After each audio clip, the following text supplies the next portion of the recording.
What's up, guys? Welcome to Daily Dose of Reddit. This is your host, Zach, and today's subreddit is r/ChoosingBeggars. Alright, this story's called Lady Needs a Discount. Got my first proper choosing beggar at work today. We've had a couple of people get cranky at us about prices before, but this lady was the first person to display the level of sheer bull-headedness that I feel really defines a choosing beggar. She came in around 1 o'clock p.m., slowly lumbering around the bakery, picking up and squinting at every product she could get her acrylics on. Her sights finally set upon our decorated cookies. She asked how much they were. I told her $4. The look on her face as she heard the price told me all I needed to know. This was about to be trouble. $4? She balked. That's ridiculous! I gave her the canned response we have about the fact that our ingredients are expensive because they're specialty, so it is what it is. She scoffed and rolled her eyes at me, and I just mentally thanked my insomnia for having kept me up late enough last night that I was too exhausted to feel the sort of rage that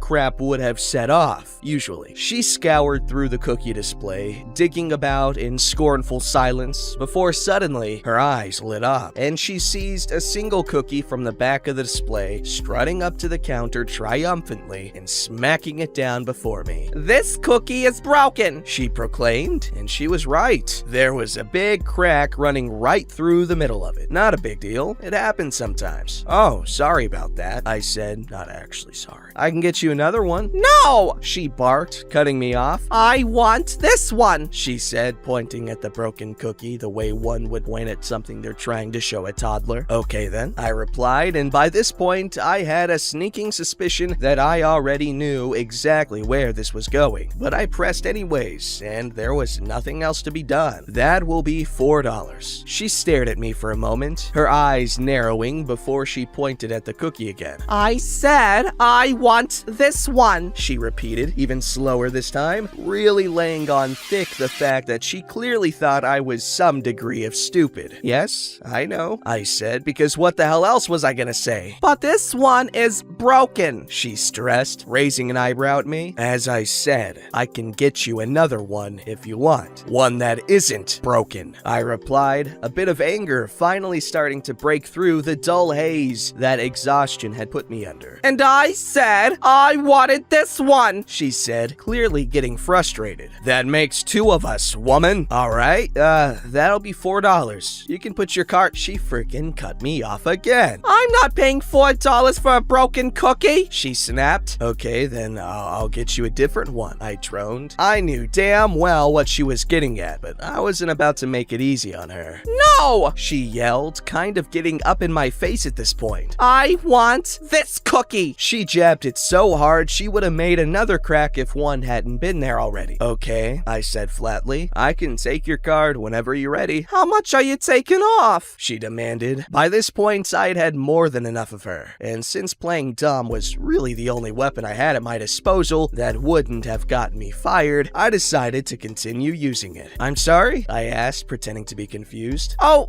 she cut herself off that time, huffing, The cookie! How much are you taking off on the cookie? I haven't taken anything off, I answered. It's $4. But it's broken! She stressed for what felt like the 768th goddamn time. Can't I get some sort of discount? Unfortunately, no, I replied, very much not meaning that first word. If being broken is an issue, then we could get you an unbroken one, but I know you said you wanted this one. Is there someone else I could talk to? She asked, her tone suddenly dripping with faux politeness of a Karen about to try some crap. A manager, perhaps? She stressed the word, raising an eyebrow at me as she did. The attempt at a threat was so gallingly obvious that I just about gave myself an aneurysm trying not to roll my eyes. My manager isn't in today. Sorry, I responded, making sure to use that same sickly sweet tone that she tried on me. She dropped the act quickly, her fake smile melting into a snarl as she realized her trump card had no effect. I'm not paying $4 for a cookie! She screeched. She didn't actually stomp her foot like a toddler, but the energy was very much the same. Okay, I said flatly, then very pointedly didn't say anything else, even as she stared at me, clearly still somehow hoping for a different answer. We stood there for several more seconds. She glared at me. I stared blankly over her shoulder at the bakery behind with a perhaps a bit over-the-top expression of utter indifference on my face. Finally, she seemed to realize I genuinely wasn't gonna budge, and with one last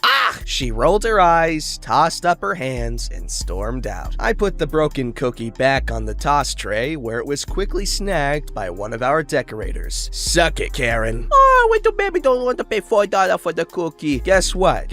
I pay a ridiculous amount of money for food because I like food delivery and I'm lazy. So $4 for a cookie isn't crazy to me. I know, I'm wild. I cannot be tamed. Someone take my money away. I'm kidding, though. The government already does that plenty. If I paid taxes, Al Capone, you're my hero. This story's called Woman Demands Free On-Site Tech Work for Another Outlet's Bad Experience. I've worked in end-user computer and electronic repair for my entire adult life, and about 10 years ago, my husband and I left our corporate jobs to start our own little repair shop. We are 2 people. We is small. A woman calls. I'm going to call her Mary. She's never been a customer of ours before and wants to know if we give free diagnostics. I tell her we do, and she wants to know how soon we could diagnose her computer that's running slow. This was Wednesday, mid-afternoon, and we have about 3 hours left until closing. I told her it'd probably be tomorrow, with so many people working with home and home educating right now. Our workload is very heavy, and it's difficult to guarantee a turnaround time. Tech support and electronic repair is crazy right now. It's important. If I give you my address, you can stop by after you close. I'm sorry, we don't have enough on staff to do on-site work at this time. What do you mean? I explained that there are only 2 employees here, and we can only do repairs in our office space. She has to bring it in. Side note, I have been a paraplegic due to a spinal injury since I was 13. I don't mention this because it's not an issue for my line of work. In my office, I will not show up to someone's house that just has 3 stairs. It's a service we do not offer. That being one of the reasons. What about my printers? I have a very old laser jet printer, and the other guys messed it all up. It took me 2 hours to fix it last time. I'm sorry to hear that. I can't speak for other outlets or the work they do, but generally working on a computer doesn't alter a computer's connection to the printers unless you have a significant failure or need a reload. Well, they did it, and I don't want to go through that again, so I need someone to come to the house. I'm sorry. That's not a service we offer. Long pause. So what am I supposed to bring? The box? The monitor? All the cables? I'm really inconveniencing her here. No, just the tower, assuming she meant the desktop when she said box. What do you mean tower? It's not a tower.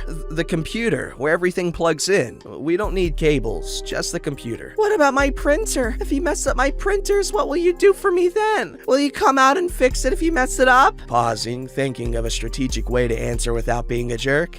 I wouldn't have a solution for that. We do not do on-site work. Perhaps another outlet has a better solution for you? But they don't do it for free. Our diagnostics are free. We can give an estimate, but ultimately the cost of fix depends on the problem. But you won't know the problem if you don't look at it. No, I don't. Well, then how long does it take? We currently have about a 1-day turnaround time. What? I have to leave it here? We are at capacity. I don't have any open spots on the bench. Then come to my house. No. Then I went awkwardly silent. I was just gonna let her mentally blue screen for a while until her tantrum ended. Thursday, she pulls up in the handicap spot and calls to ask for someone to get the computer out of her vehicle. And I roll my little stoic ass out in a wheelchair and haul this big ass steel K-Stel out of her truck. It's Windows XP. She has hard drive failure. There's pretty much no support for anything her equipment's age, and she has no backups. I referred her to Drive Savers in California. We're in Ohio. Ha! It sounds like fun.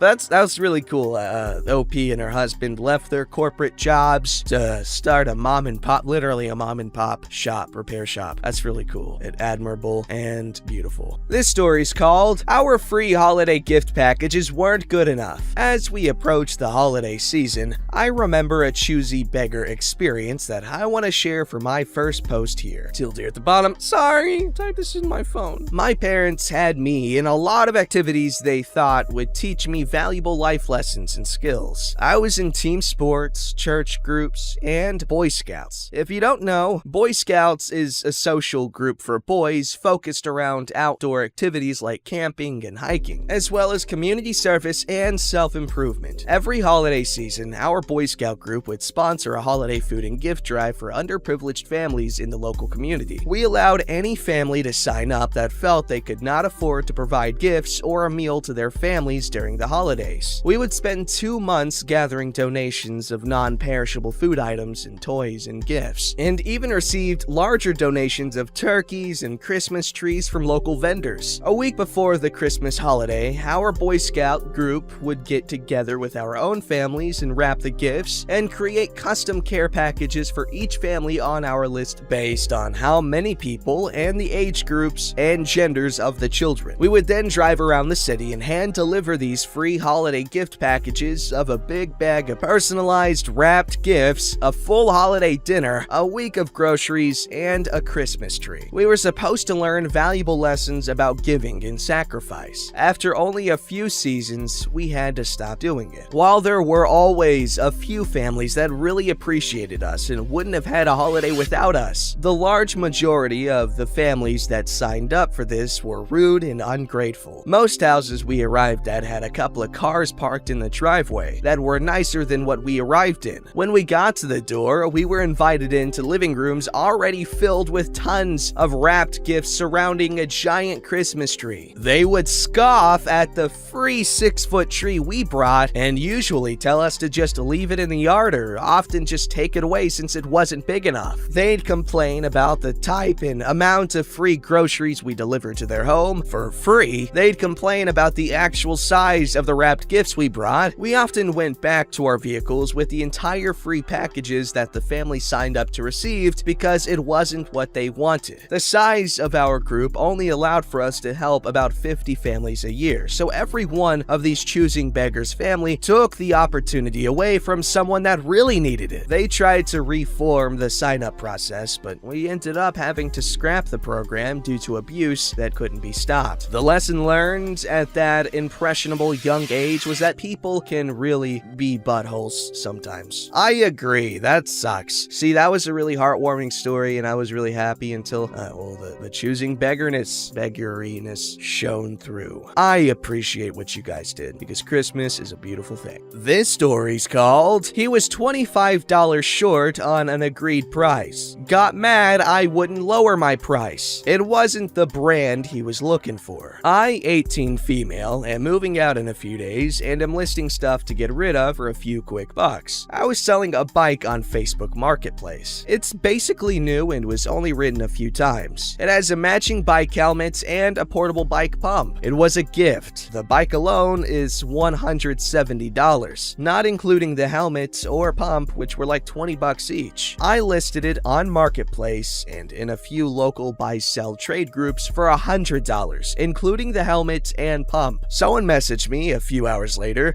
He's a guy in maybe his 30s, and we both agreed he'd pick it up in the morning. Well, he shows up, pays with cash, I count it, and it's only $75. I do a few recounts, and he goes to get the bike from the open garage to load in his truck. I tell him, hey, this is only $75 here if you want to count over it. Did you maybe miss a few bills in your pocket? He gives me kinda an irritated smile. He says, we can just do 75. I felt really anxious by that. No one else was home at the time, and I tend to be pretty timid when I could tell people are upset. But this time was different, and I felt really annoyed and pissed off. I said, hey, can you let go of the bike? We agreed on $100. I have the text. Lowest I'll go is $85, but you'd still be 10 short. At this point, $85 feels like I'm being robbed stupid. He lets go of the bike and it falls over, which was kinda lame. I could tell he was frustrated because he started to raise his voice a bit. He said, there's $75 there. I never wanted to go above $75. This isn't even the brand I'm looking for. It's a Huffy Cranbrook. I don't know what that is. I was was trying to stay calm. He was making me feel super anxious. I tried to tell him the brand name was in the listing's title, and it's on the bike in the pictures. I'm sorry it's not the right brand, but the bike is $100. He just goes on his phone while shaking his head and